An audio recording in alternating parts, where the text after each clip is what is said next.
le foyer le plus important du terrorisme a commencé en Algérie, avec le GSPC, et c'est en réalité les résidus de cette organisation qui ont émigré dans le Sahel et qui petit à petit ont constitué l'AQMI. Dans les années 2000, le terrorisme est apparu en Afrique de l'Est avec Al-Shabaab. Suite à la déstabilisation de la Somalie, à la guerre entre les seigneurs de guerre, est apparue une organisation qui se disait venir mettre de l'ordre dans ce pays. On a constaté après que c'est une organisation terroriste. Et puis, il ne faut pas oublier une autre organisation, LRA, Lord Resistance Army, en Ouganda, qui a déstabilisé le nord de l'Ouganda, la RDC, la République centrafricaine, et qui continue à le faire. Alors, est apparu plus tard Boko Haram. Boko Haram qui est né en réalité, non pas qui est né, dont les éléments ont été formés au nord Mali par AQMI et qui sont rentrés au Nigeria et qui aujourd'hui déstabilisent le nord-est de ce pays à une échelle jamais égalée.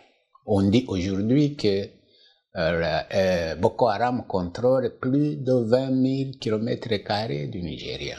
Ça, c'est les 2/3 de mon pays, le Burundi. Alors, vous avez d'autres nouvelles organisations.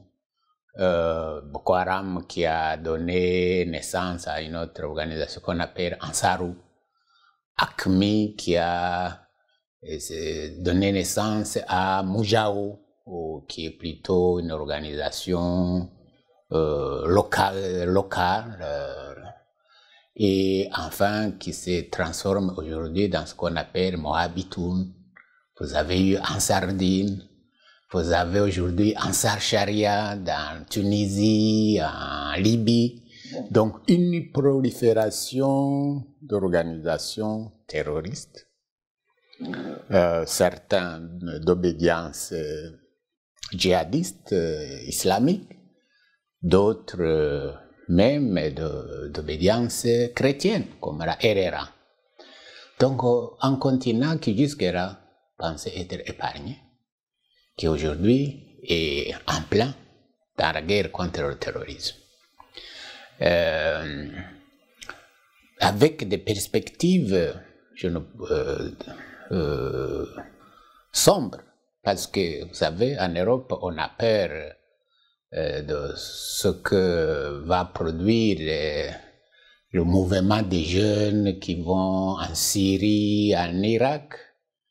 Et il ne faut pas oublier que le même mouvement existe en Afrique.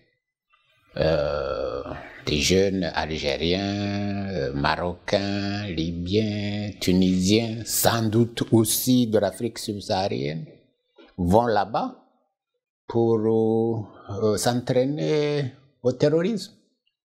C'est donc une menace réelle pour l'Afrique, aujourd'hui et demain. Il faut que les pays, les États prennent conscience, s'organisent pour faire face à cette menace terroriste. Le premier acte continental dans le sens de la lutte contre le terrorisme a été la Convention de l'OIOA de 1999.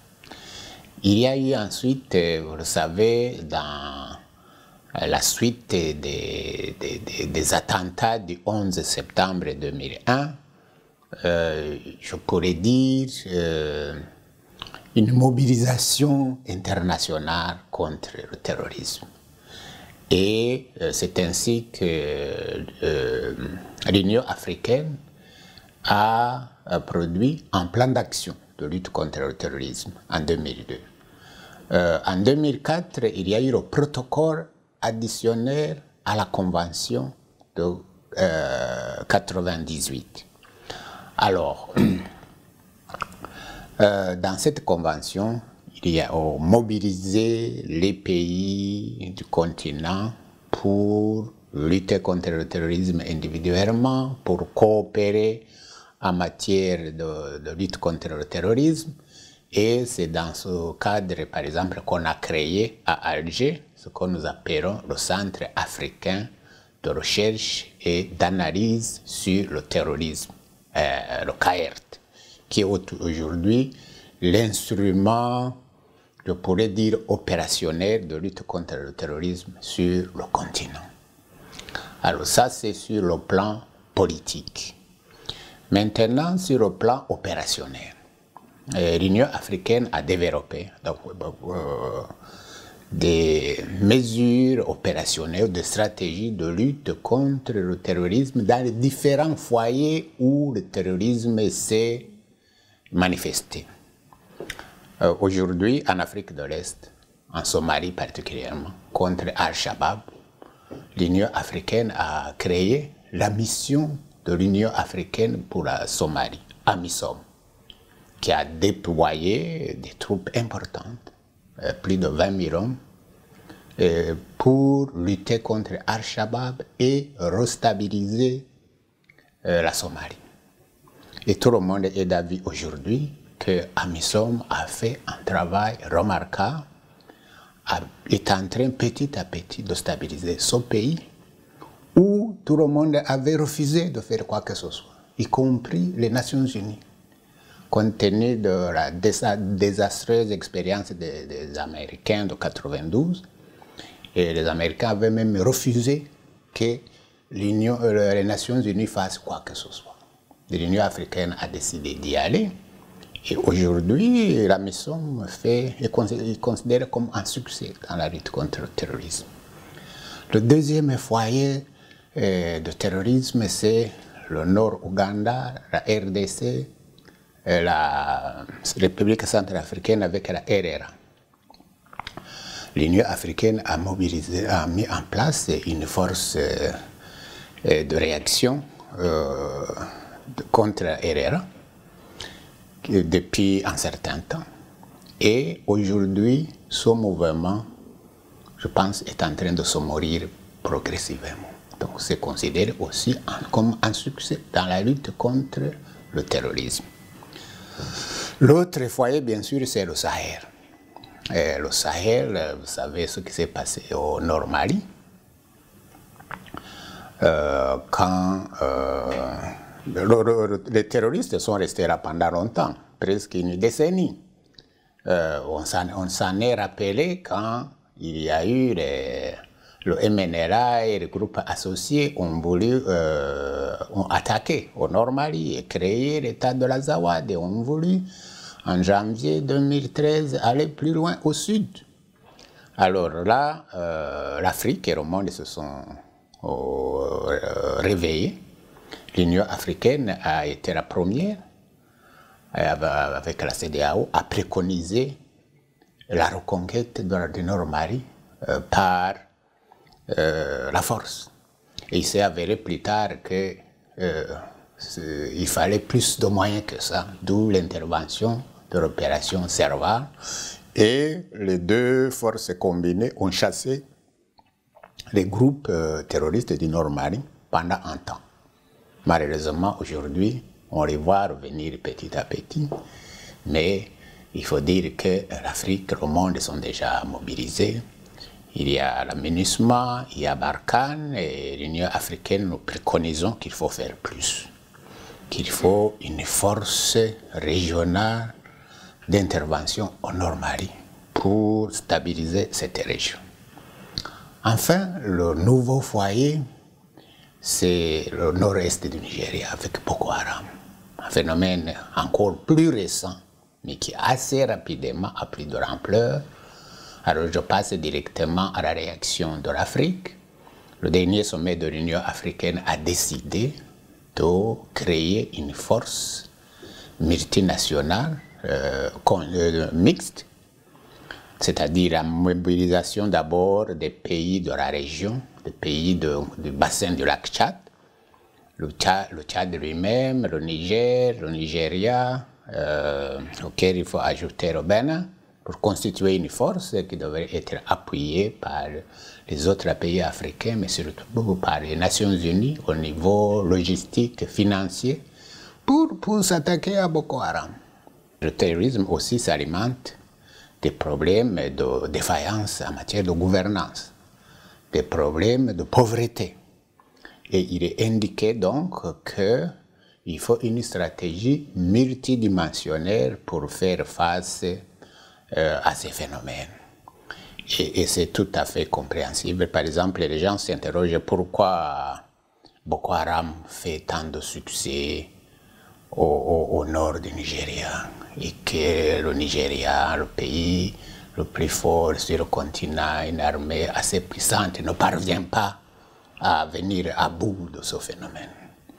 Il faut aller chercher dans les questions en rapport avec la gouvernance, en rapport avec le développement. Pourquoi Haram s'implante là-bas et pas ailleurs? C'est pour cela, par exemple, que l'Union africaine, les Nations Unies, en ce qui concerne le Sahel, ont mis en place ce qu'on appelait la stratégie intégrée des Nations Unies ou la stratégie de l'Union africaine pour le Sahel, qui est une stratégie qui est fondée sur 3 piliers: la sécurité, la gouvernance et le développement.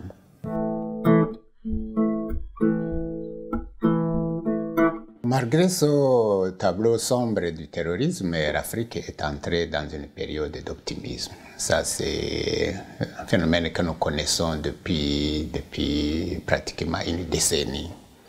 Je pense que c'est un phénomène complexe, c'est probablement compte tenu de ce qui se passe dans le monde globalement.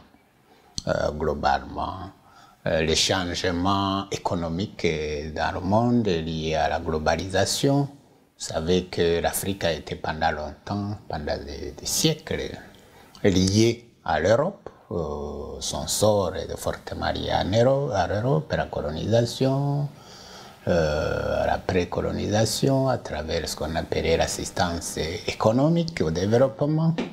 Aujourd'hui, avec le changement dans le monde, notamment la venue de nouvelles puissances économiques, la Chine, l'Inde, d'autres puissances dans le monde, le Brésil et d'autres, je crois que l'Afrique est devenue d'abord un enjeu mondial. Toutes ces puissances se bousculent en Afrique parce qu'ils ont besoin des matières premières, le pétrole, les minéraux, et cela change, je crois, le sort de ce continent progressivement. Et ça crée l'espoir au niveau des populations africaines. Donc ça, c'est une réalité. Et on nous dit que la croissance économique est au-delà de 5%. Dans plusieurs pays, ça fait déjà une dizaine d'années. Et on voit que cela a fait des changements sur le terrain. Une classe moyenne qui augmente d'année en année dans plusieurs pays, des gens qui sont en mesure de consommer, donc ce qui aussi favorise la production au niveau local et tire la majorité des populations vers le haut. Donc ça, c'est une réalité. Et cependant, cela ne va pas dire que cela va résoudre tous les autres problèmes. Bon, les problèmes de sécurité restent entiers. D'ailleurs, à l'époque, quand on a mis en place le NEPAD, on avait bien identifié que le préalable à l'émergence économique du continent, c'est d'abord la résolution des conflits. C'est ensuite la démocratisation, qui est aussi une voie de résoudre les conflits. On voit aussi que l'Afrique fait des progrès sur le plan de la démocratisation. Bon, moi je suis témoin, j'étais à la Borde en 1990. Et à l'époque, je me souviens, le président Mitterrand avait demandé à chacun des chefs d'État qui étaient là-bas où ils en étaient dans la démocratisation. il n'y avait pas beaucoup de choses concrètes qui étaient faites, mais aujourd'hui, regardez, il y a des élections partout en Afrique, bon, parfois avec des problèmes, mais personne ne doute aujourd'hui que l'Afrique fait des progrès sur le plan de la démocratisation. Je pense que ces deux aspects, d'abord la résolution des conflits, malgré le terrorisme aussi, on peut dire que les conflits en Afrique ont fortement diminué ces dernières années. Les Africains ont progressivement développé les mécanismes de résoudre les conflits. C'est pour cela que même devant le terrorisme, on essaie de faire face. Fini le temps où on était assis pour attendre seulement les interventions qui viennent hors de l'Afrique. Il y en a encore, mais je pense que l'essentiel est fait par les Africains. Je dis que s'il avait existé une volonté politique réelle dans le Sahel, on n'aurait pas eu besoin de l'intervention de la France. On n'aurait pas eu besoin de l'opération Serval. Si vous voyez les pays de la région, l'Algérie, la Mauritanie, vous ajoutez le Tchad, le Niger, le Mali lui-même, ensemble, ils pouvaient venir à bout d'AQMI qui était implanté dans le Nord Mali. S'il y avait eu la volonté politique. C'est pour cela que cette stratégie de coopération régionale dont je parlais, ça c'est la clé. Probablement contre le terrorisme, aucun pays pris individuellement n'est à mesure de venir à bout. Mais si on met ensemble les forces, c'est ce qu'on essaie de faire contre le Boko Haram, je crois que les capacités sont là. Évidemment, plus le pays et le continent se développent, plus ces capacités vont augmenter.